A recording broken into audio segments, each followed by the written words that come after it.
From the iHeartRadio studios in Bridgeville, it's Madden Benz Unfiltered. At least that's where I am. Mark will be back here for his show today. He's been off for a week, but you can listen today Monday through Friday, 3 till 6 on 105.9 The X. Mark, how was Vegas?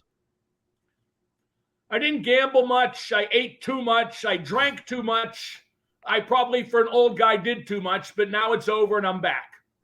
Well, welcome back, and there's plenty to talk about in the world of hockey. One thing we didn't get to talk about in the podcast because the game wasn't over yet. Actually, I don't even think the game started yet, was Connor McDavid getting eliminated again. The Edmonton Oilers getting eliminated by the Vegas Golden Knights.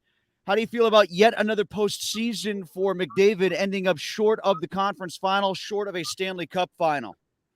Well, Josh Shelley made a real good point this morning on Twitter when he pointed out that guys like Crosby, Lemieux, Gretzky, etc., never won cups in their 30s. And McDavid's 26. He's been around, 8 years now. That's a fair amount. And he's got to start thinking about his legacy. I mean, to what end, I don't know. And maybe Edmonton has to think about if there's a better way there, too, although there's not possibly a better way for them without Connor McDavid. My point would be they have this two superstar model with McDavid and Draisaitl. It's just not working. It's kind of like Toronto with Matthews, Marner, Nylander, and Tavares up front, but yet it's just not working. So both those teams in particular with very high expectations, I think they need to look at, I don't know, maybe, I always hate the phrase blowing it up, but maybe each or both needs to make a severe move to try to get things pointed in a better direction. That said, one of the problems for each is goaltending, and there's just not enough good goalies to go around in the league, let alone like they could go out and get a great one. Beyond the goalies in both cases, but especially with the Oilers, and to a degree as well, Mark, with what happened with Boston, them getting bounced as the President's Trophy winners for that historic regular season, is this not more than ever this year the classic example of what works for a regular season in hockey doesn't necessarily work in the playoffs because the sport is so vastly different once you get to the postseason? I don't know that it's that vastly different. I think we like to romanticize that. I just think because there's been a flat cap since the pandemic, the talent is spread so thin. There's little difference between a team like Boston and a team like Florida, obviously. With Florida having eliminated Boston in 7 games and Game 7 having gone to overtime. So I think that's more what the playoff irregularities are about as opposed to the game being different. The game's dirtier, make no mistake about that. I can't even imagine the Penguins, with their abject lack of physical presence, competing in these playoffs, even getting like to 5 or 6 games in a series against almost anybody. Well, Mark, actually, I didn't mean to romanticize it. If it came off that way, that was not my intent, because that's the part I was going for. That's the angle I was getting at. When I say the game being different, I don't mean like low-scoring defensive slog. I just mean clutch, grab, dirty, cheap, everything that we've seen in the postseason this year. Does it more adversely affect the teams that are built to score a lot, win a lot in the regular season? Does the nature of postseason hockey almost dumb it down, so to speak? Listen, I'm not going to make excuses for Connor McDavid or the gang the Maple Leafs have. You got to win. You got to produce. You got to score. And I'm not sure McDavid was that slowed down. I just don't think he played very good 5-on-5 in this series. Mm-hmm. Well, that's true. I mean, I think that they obviously became very power play reliant. And John Buccigross had a real good statement on my show about Vegas, because I don't like Vegas's roster. But here they are in the conference final for the 4th time in 6 years. Bucci said that they have 6 adults playing defense. And I know just what he means by that. 6 guys who have been around, know how to play, and don't make mistakes. Who wins tonight? Oh, God, who cares? What a boring series. I'll tell you who's losing. And this, here's a familiar theme. Well, he's not played good either, and he should, because he's one of the only good goalies in these playoffs and one of relatively few in the league, period. But Jason Robertson's not done much in these playoffs. No. A lot of stars have not done what's needed in this postseason, him being one of them. Pietrangelo's suspension, do you think it should have been longer? I do. Yeah, obviously, but it's not going to be. You get tired of crying out against the madness when the madness never changes. It should have been 3 to 5 games. But with Darnell Nurse of Edmonton, one of their better defensemen, with him having gotten suspended a game automatically for being an instigator with under 5 minutes left, that stupid trailer park goon idiot George Paros from Washington, PA, he figured, okay, well, Edmonton's missing Nurse for a game. We'll give Pietrangelo 1 game because it evens out that way. You got to even it out. You want the boys to decide it. Well, the even out part also seems to come into play when it comes to what was the severity of the injury of the aggrieved party. And in this case, there was none. And it should have nothing to do with it. Right, exactly. And I'm of the point, this is the point I was making on your show quite a bit last week when you were out, Mark. I'm at the point where I'm saying it has to stop being about the punishment fitting the crime. The punishment has to be a deterrent for future crimes. That's where we should be in the NHL. They don't care. They don't care. And I hate this mentality of, oh, well, that's hockey. That's tough. There's nothing tough about that. Well, part of the problem, no, what Pietrangelo did was cowardly. Right. But the problem is you turn on your TV and every ex-player validates that. Like PK Subban said right away in the immediate aftermath, well, that's part of the game. It shouldn't be part of the game. But none of these dunderheads want to offend the brotherhood. And the fact that they say it's okay makes it okay. It normalizes criminal behavior. To the point that the audience laps it up. I'll give you, for instance, I made that same point to open your show a couple days ago, and the first caller out of the box is, oh, you're not tough enough. You don't know about hockey. You didn't play hockey. What do you know? I know this, that running somebody from behind isn't tough. Whacking somebody with your stick after the play is over isn't tough. Checking somebody's head into the boards like McCarr did to McCann when the puck's in the 14th row. That's not tough. Any hockey player, ex-player, who calls a Pittsburgh talk show and says, you didn't play hockey, you don't know what tough is, I guarantee, A, he was terrible at the game, and B, when he actually did have to prove his toughness, he shrank like a flaccid you-know-what in cold water. All right, we can get to some hockey comments. Please do post them, hockey fans. Go right ahead. Mark and I will be on until the top of the hour, and we'll get some comments. Want to know what you think about the Pietrangelo suspension, the lack of McDavid again in a Cup final. What does that mean for him and his legacy, and just overall the tone of the playoffs thus far? Mark wrote a critical column here at the Trib about them last week that I thought was quite good, and I think it's worth talking about. One other thing, actually, Mark, hockey-wise, before we jump out of it, I was reading the Daily Face-Off yesterday, and there were 3 different guys, including Matt Larkin, who I know is on your show quite a bit, that were pontificating about the future of Kyle Dubas. All 3 of the 4 guys that they talked to said he's likely out in Toronto, won't come back. What does that mean, do you think, for the prospect of him being the Penguins GM? And are you hearing any new names out there? No, I'm not. They've kept this very close to the vest. It's not like the old days with Morehouse and Rutherford where it leaked to a very entertaining degree, anything that might happen with the Penguins. But I get people telling me, I had an ex-player call me last night and say, why are you so high on Dubas? He's done nothing in Toronto. Well, here's why. He's the best candidate available. That's the key word, available. Tell me who's out there you'd rather have than him. He's a legitimate NHL GM who has practiced analytics, probably will do a better job with him at his next position because he won't be tampered with by a guy like, old school Brendan Shanahan in Toronto. Somebody tell me who's a better choice. He's the best choice of those available.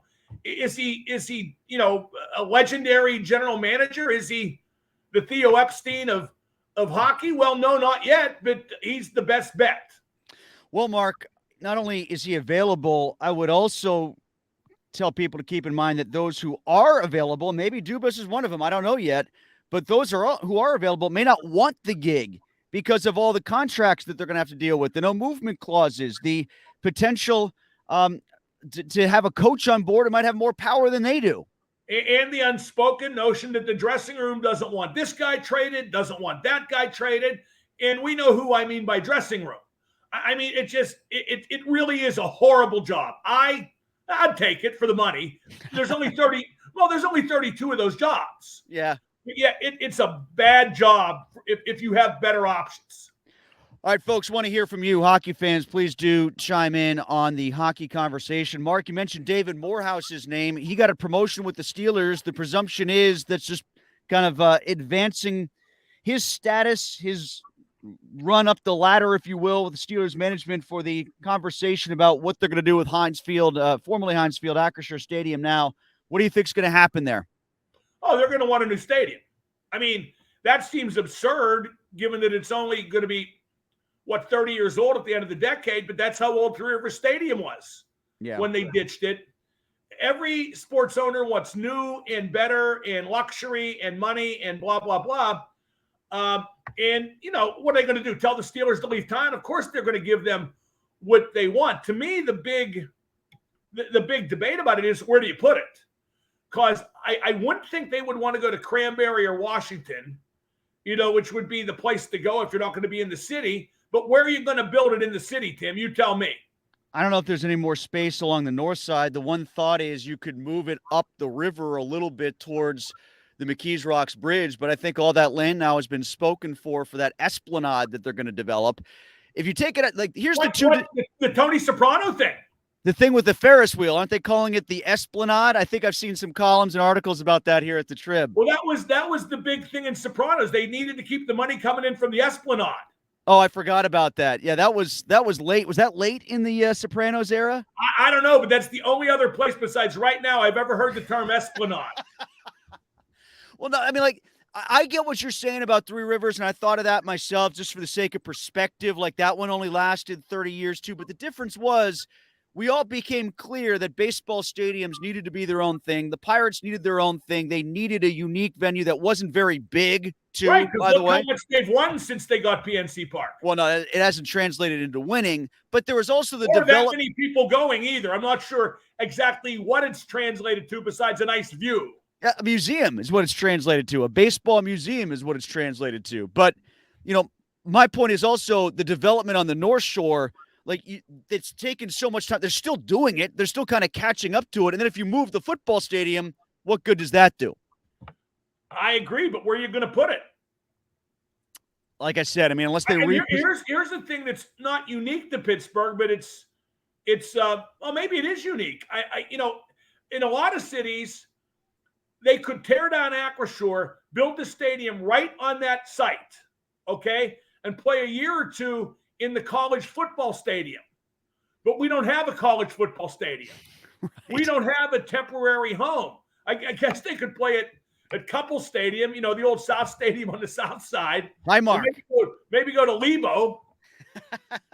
but yeah, they're in a different, like I said, not unique, but an unusual position in that regard. Well, you've often talked about it, the topics that are going to drive you into retirement. I'm a little further behind you in that regard. If I got to talk about this starting this week, as so many people last week, so many people were talking about this after Morehouse got promoted. If we're talking about this for 10 years, I'm not going to make it. And here's what's really bad about that conversation. Whatever the Steelers want, they are 100% going to get. Okay? As I wrote in my column for the Trib a couple weeks back, if they asked for 8 different stadiums they could play in a different one each of their 8 home games during a season and get a 9th one in the years they get the extra home game, they would get that.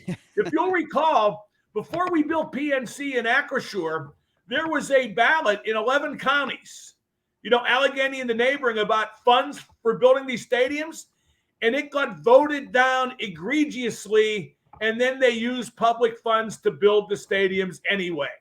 Whatever the Steelers want, they're 100% going to get. Anything dynamic regarding the Steelers' schedule versus those in the rest of the NFL? Anything stand out to you that was different, challenging, easy? Anything pop in your eyes? Nah, not really. Just that they're playing Frisco in week 1.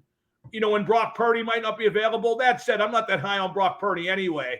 Who's their backup? That'd be Darnold, right? Darnold and Lance, I think, are both there still. So yeah, but the problem there is going to be the defense. That's going to be a big test for Pickett right away. But other than that, what is it, week 3 at Vegas? So all of Pittsburgh will go there, en masse to watch that game. But nah, I mean, we already knew who they were playing and where. So to me, that schedule reveal is extremely overrated. It is. The one thing that I did notice was the 2 Thursday night games. And of course, the instant reaction is, oh, the Steelers are getting screwed by playing 2 Thursday nights. Well, then, they're actually getting 2 opponents coming to Heinz Field on the road for a Thursday night game. Those are 2 Thursday night home games after home games. So it's not as bad as it usually is, especially for teams that have to travel. I just don't like Thursday night football. But yeah, all things considered, could be worse. Mark, let's get to what the Pirates did yesterday, specifically what Mitch Keller did yesterday. He's the first Pirate pitcher since 1920, first Pirate pitcher in the live ball era to have no runs allowed, at least 13 strikeouts, and no walks. He was throwing wiffle balls up there yesterday. He's been great his last 2 starts. Who was the pitcher that did it in 1920? Was it Wilbur Cooper? No, he's the first one. No one's done it in the live ball era. He's the first. Wow. Maybe the ball's not so live when I don't know. I searched for a joke there, couldn't find it. But whatever he was throwing, I swear, it looked like it was a video game or something. Like he was controlling it after he threw the pitch. And I love when people say, sign him now, extend his contract. He ain't going to stay here. They act like because they signed Reynolds, who, by the way, is having a terrible May so far. They acted like because they signed Reynolds, this is a great new era of trying to win. Well, they'll retain everybody. They don't understand that Reynolds was very token and, given what I thought he'd get, very cheap.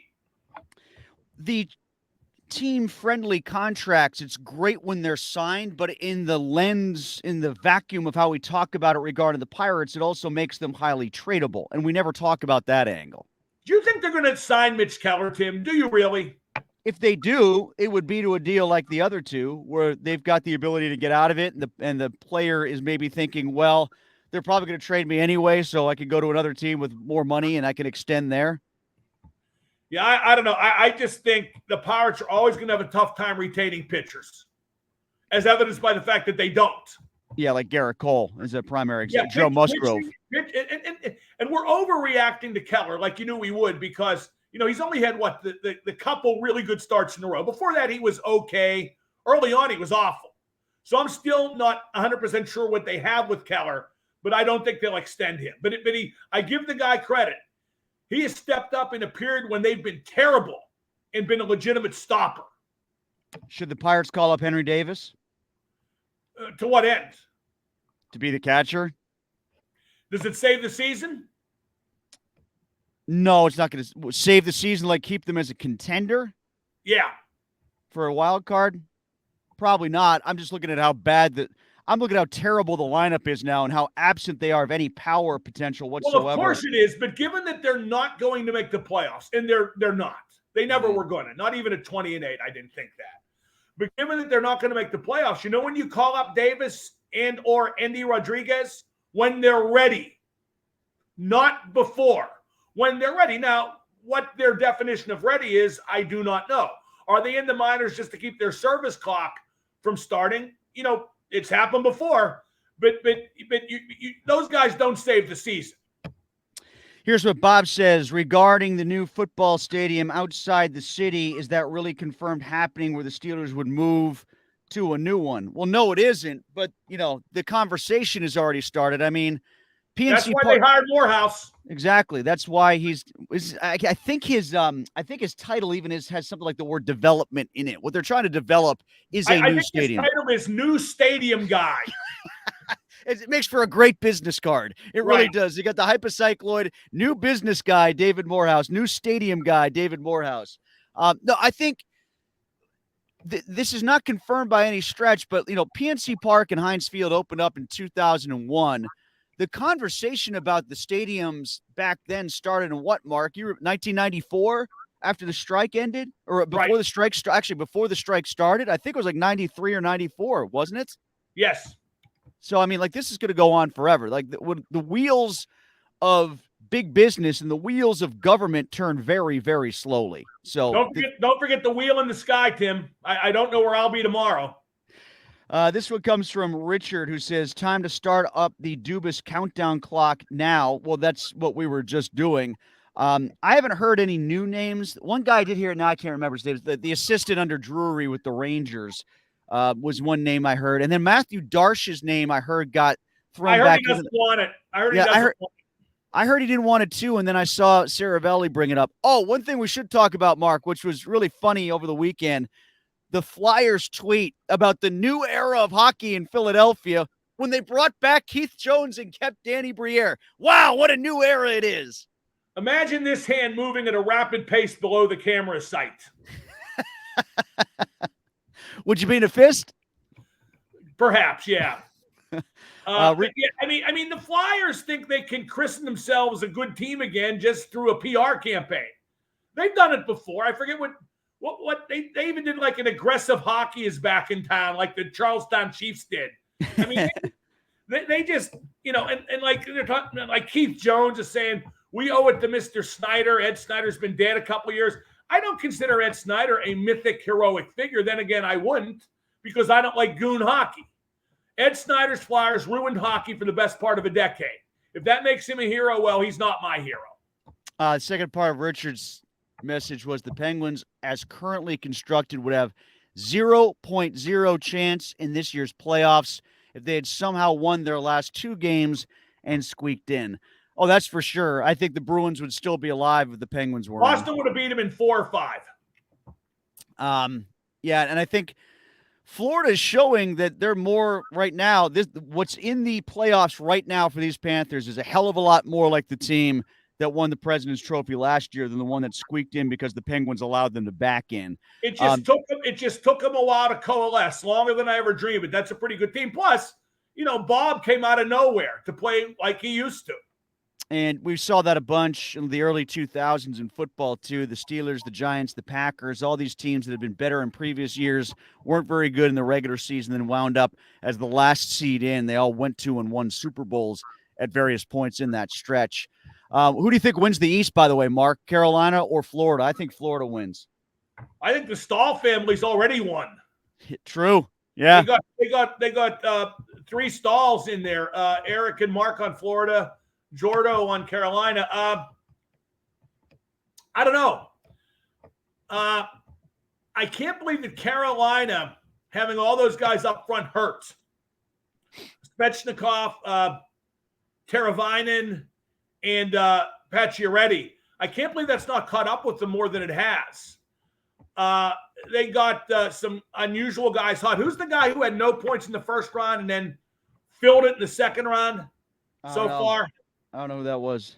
Yeah, it's an anonymous team for me. Well, I'm surprised they did what they did against Jersey. I liked the way Jersey was playing going into that. I thought you made a good point about Jersey, how they managed to kind of change their approach against the Rangers midstream, and they still won that series. I thought Jersey was going to take that one against Carolina. I was a big fan of how Carolina played in the regular season, but yeah, like you said, the injuries should be catching up to them more than they had. So maybe they've just kind of gelled and it's going to work. But I like Florida. I think Florida's peaking. Well, I think that Jordan Martinook, 10 points in the second round. I looked it up just now. I think that New Jersey just is a year away. Again, I kept saying they reminded me of the Penguins in 2007. Eric says, I'm 44, assuming I live to average American life expectancy of 77. Will the Pirates win a World Series in that time? No, might need to be 144 before that happens. No, they're not going to, Tim, they're not going to win ever again. Okay, ever again. If you had a kid yesterday, that'd be a nice day to have a kid, Mother's Day, right? That kid will live and die without the Pirates winning the World Series. Alex says, who's in bigger disarray, the Oilers or Leafs? The Leafs, because of the pressure in Toronto. I think the Leafs will buckle under that pressure in perpetuity. I think the reason the Oilers have pressure, I think that's more indigenous to McDavid than it is to the franchise. I'd also say, I don't know what kind of changes they're going to make in Edmonton, but, there is no GM in Toronto right now, and there is no goalie really either. So I'd say Toronto is in more of a state of disarray. Somebody else got a hold of me about the Oilers. Well, here it is. Bob says, can we admit that Connor McDavid and the Oilers are overrated? They always choke in the playoffs. And until he wins McDavid's not overrated. He's a great player. He's one of the top, 10 players of all time. Yeah, I mean, if you're saying McDavid's overrated, like let's say McDavid. But an idiot to say he's a joke. He's not a joke. F off. That's ridiculous. You're a loser. If you're going to say that he's a you're joke, a loser, Bob Smith. I bet that's not even your real name. You use that name to cover up your losing. Like, was Dan Marino a joke because he never won a Super Bowl? I mean, Dan Marino was a great player too. Well, now, if you want to say it affects their legacy, it does undeniably affect their legacy.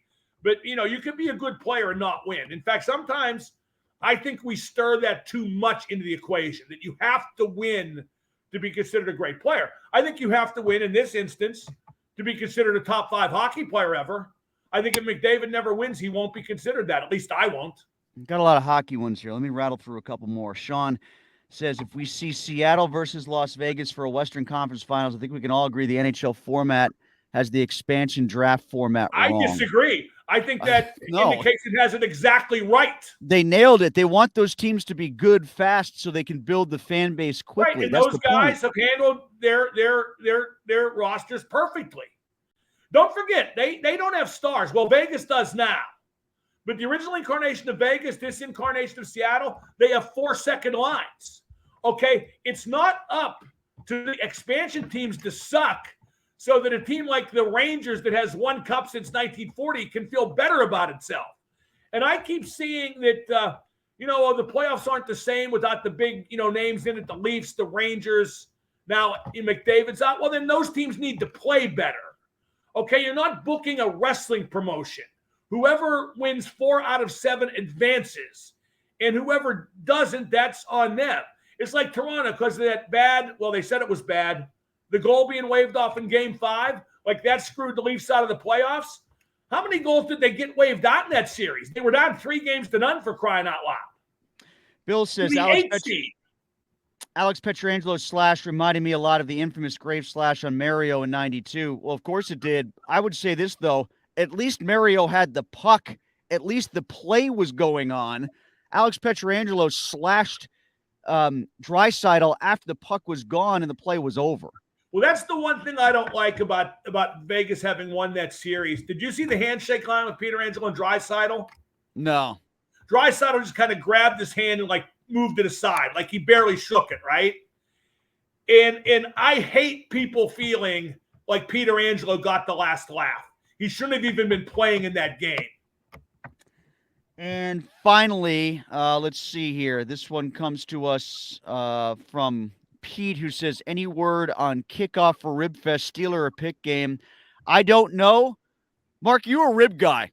I know you like wings. Are you a rib guy at all? No. No, not at all. I love ribs. They're too messy and they get caught between my teeth. Oh, Sean wanted to know about the flamingo. I understand you had a bad experience with the flamingo. If by bad experience you mean they put me in the wrong room, they only made up my room twice in 6 days, and I never had soap and shampoo, and then they promised to take off my resort fee and didn't, yeah, it was a bad experience. This promotional ad for the Flamingo brought to you by Madden Benz Unfiltered. Mark is back on the air today at 3 o'clock. Be listening on 105.9 The X, and we'll be back with you next week here on Madden Benz Unfiltered at Trib Live. Listen to the Madden Monday podcast, which is posted as well at Breakfast with Benz right now.